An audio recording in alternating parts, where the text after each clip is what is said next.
చందమామ కథ మునసబు తీర్పు.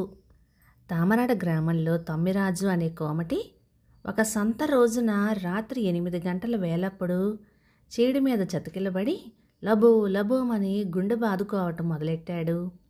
వీధిని పోతూ ఉన్న కరణం గవర్రాజు, ఏం తమ్మిరాజు, ఎందుకలా ఏడుస్తున్నావు అని అడిగాడు. తమ్మిరాజు, ఎందుకంటే ఏం కావాలి బాబయ్య, వారమంతా అమ్మగా వచ్చిన చిల్లర పోగు చేసి 100 రూపాయలకు సరిపడా సంతకు పట్టుకెళ్ళి రూపాయి చిల్లరకి కాని చొప్పున మారకం పుచ్చుకొని అంతా రూపాయలుగా మార్చేశాను. కరుకుల్లాంటి 100 రూపాయలు సంచిలో వేసుకొని మూతి బిగించాను. మారకం డబ్బుల కింద వచ్చిన రూపాయి 9 పెట్టి దొండకాయలు, ఉర్లగడ్డలు, వెల్లుల్లి, పచ్చిమిరపకాయ కొని తక్కినవి సంచిలో వేసి కట్టుకున్నాను. ఇటువైపు వచ్చే 2 ఎడ్ల ఖాళీ బండి కనపడగా బండివాడితో మంచి మాట్లాడి సంచులతో బండెక్కాను. బండి మీద నాకు కునికిపాట్లు వచ్చినాయి. ఇల్లు చేరుకొని బండి దిగి ఒక్కొక్క సంచిని అరుగు మీద చేరవేశాను. కూరల సంచులు 4 ఉన్నాయి, కానీ రూపాయల సంచి మాత్రం కనపడలేదు. దిక్కుమాలిన బండి. దానిలో కూర్చోటానికి వేసిన తడికకు అన్నీ బొర్రిలే అని చెప్పి మళ్ళీ ఒక మాట గొల్లుమన్నాడు.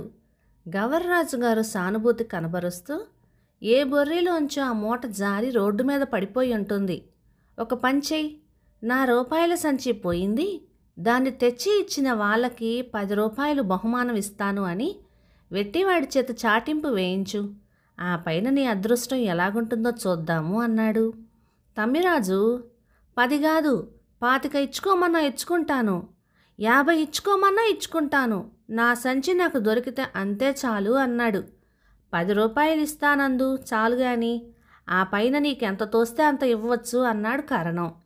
మర్నాడు తెల్లవారటంతోనే ఏ ఊర్ల నుంచి అయితే ఆ సంతకు జనం వస్తారో ఆ ఊళ్ళన్నింటిలోనూ తమ్మిరాజు తన రూపాయల సంచిని గురించి టముకు వేయించాడు. సరిపల్లె గ్రామంలో అరుగు మీద కూర్చొని జంధ్యాలు వడుక్కుంటూ పాపయ్య శాస్త్రి ఆ చాటింపు వినటంతోనే లోపలికి వెళ్ళి భార్యతో, ఏమేవ్, నిన్న నాకు దొరికిన రూపాయల సంచి తామరాడ కోమటిదట, పట్టుకెళ్ళి ఇస్తే 10 రూపాయలు బహుమానం కూడా ఇస్తాడుట. ఏది ఆ సంచి, ఇలాతే, ఇప్పుడే వప్పజెప్పి వస్తాను అన్నాడు.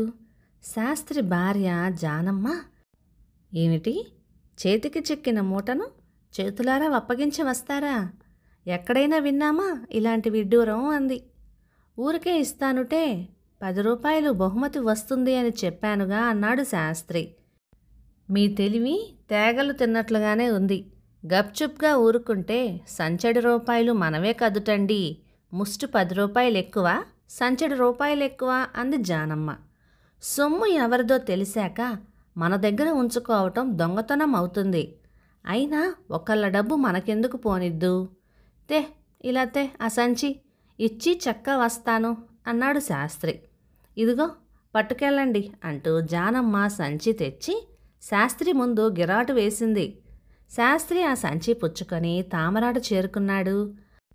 షావుకార్ గారు, గోకవరంలో గోపీనాథరావు గారింట పెళ్లికి తొందరగా వెడుతూ ఉంటే రోడ్డు మీద ఈ సంచి నా కాలికి తగిలి నేను బోర్లా పడ్డంత పనైంది. ఏమిటి చెప్పమా అని తమిడి చూస్తే లోపల రూపాయలులాగా గట్టిగా తగిలాయి. ఇవాళ పొద్దున్నే మీ చాటింపు విన్నాను.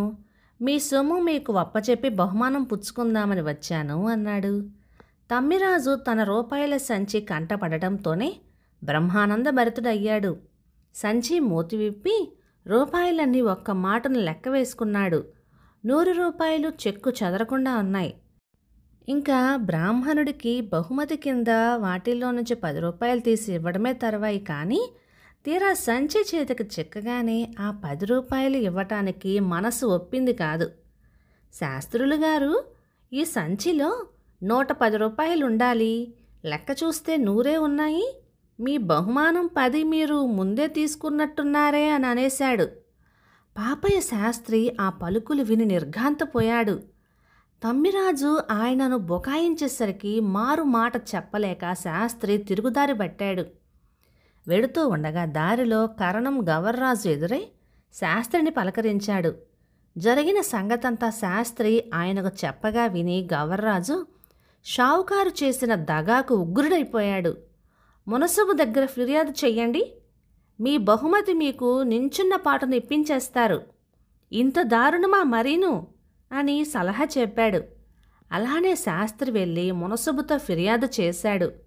తామరాడ మునసబు గారు చాలా తెలివైనవారు. సంగతి సందర్భాలు వెంటనే గ్రహించేశారు. తమ్మిరాజు, ఈయనకు నీ వాగ్దానం ప్రకారం ఆ 10 రూపాయలు ఇచ్చెయ్యి అన్నాడు. కోమటి ఒప్పుకోలేదు. నా సంచిలో 110 రూపాయలుండాలి, 100 ఉన్నాయి ఇప్పుడు, మిగతా 10 ఈ బ్రాహ్మణుడు కొట్టేసి మళ్ళీ బహుమతి అంటున్నాడు. ఈయనకింకా ఒక్క కాణీ కూడా ఇవ్వనక్కర్లేదు అని పాటపాటే మొదలెట్టాడు.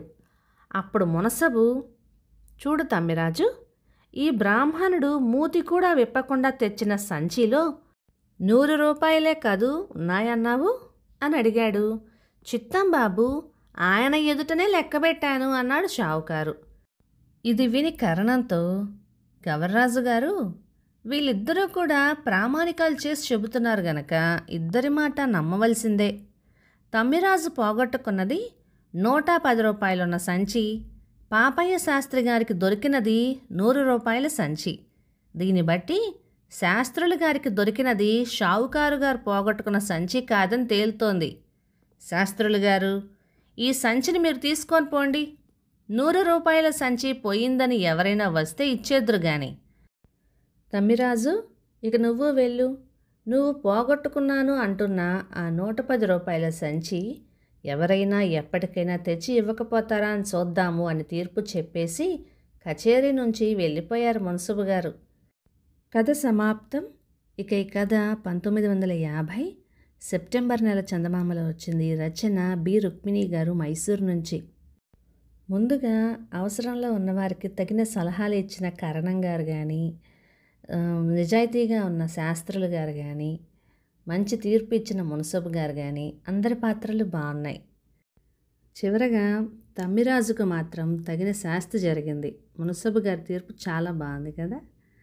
ఇక ఈ కథ మీకు నచ్చితే లైక్ చేయండి, షేర్ చేయండి. ఇలాంటి మంచి తెలుగు కథల కోసం మన ఛానల్ని సబ్స్క్రైబ్ చేయండి. Thank you.